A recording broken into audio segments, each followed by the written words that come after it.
Hello, welcome to my clinical intern video series. Today's video is on de-escalating.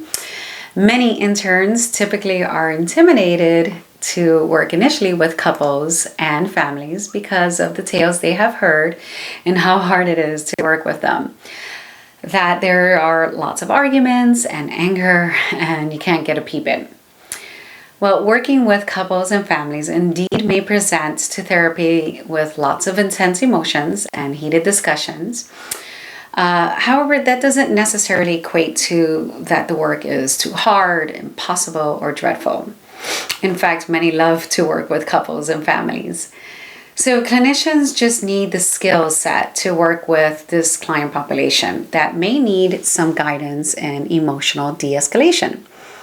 Now, this process that I will address by no means is to avoid any emotions or to get rid of emotions, as understanding emotions and even embracing them are very much a key to wellness. Instead, de-escalating allows the couples or families an opportunity to break cycles and learn healthier ways to communicate, which requires lots more active listening and understanding and respect of each person's lens to be able to listen differently and acknowledge their own role in the present issue. So how is this accomplished? It's actually simple. What I'm presenting now is from an MFT systemic lens, as perhaps other schools may approach cases differently.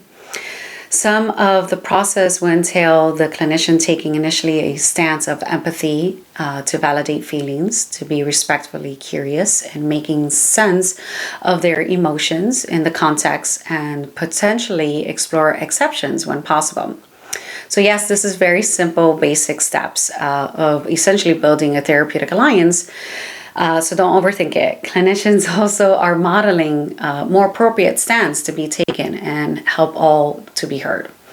Another step usually necessary in heated discussion that requires de-escalation is the clinician would need to interrupt the ongoing arguing, as we wouldn't want them to continue doing what is not helpful in session. And perhaps this is a mirror example of what it's like at home.